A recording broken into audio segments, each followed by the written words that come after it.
ትንሽ ነገር በመስጠት ብዙ ነገር እኮ በመውሰድ እንደኔ ባለ ድርጅት መሆን ትችላለሽ። እርስዎ በእውቀቴ ሳይሆን በሴትነት የሚሰጡኝ ነገር አይጠቅመኝም። ምን ችግር አለ?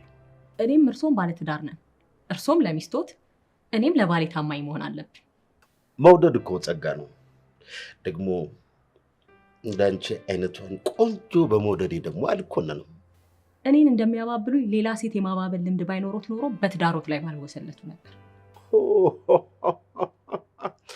ኦኬ እሱን ነው እንዴ? እመኝኛለሁ። ሚስቴን ፈትቻታለሁ። እሺ ካልሽኝ አሁኑኑ ላገባሽ ይችላል።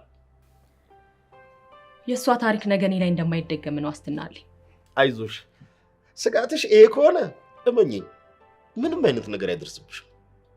እኔ ከባሌ ውጭ ሌላው እንዳይታየኝ ቢሞት እንኳን አላደርገውም። ለማንኛውም እርሶም ለትዳሩ እንዲታመኑ መክሮታለሁ። ምንድነው ዝም ብለሽ ባሌ ባሌ የምትይው? መኪና የሌለው ቤት ንብረት የሌለው ባል ላይ ተንጠልጥለሽ ባሌ ባሌ ትያለሽ ነው? ፍቅር በሀብት የሚለካው እናንተ ጋር፣ እኛ ሀብታችን ፍቅር ነው። ደግሞ ባሌን የመናገር መብት የለህም። እሺ፣ እንደ ድርጅት አለቃነት አከብርሃለሁ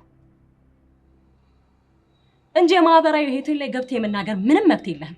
አስፈላጊ ከሆነ ስራውን መልቀቅ እችላለሁ።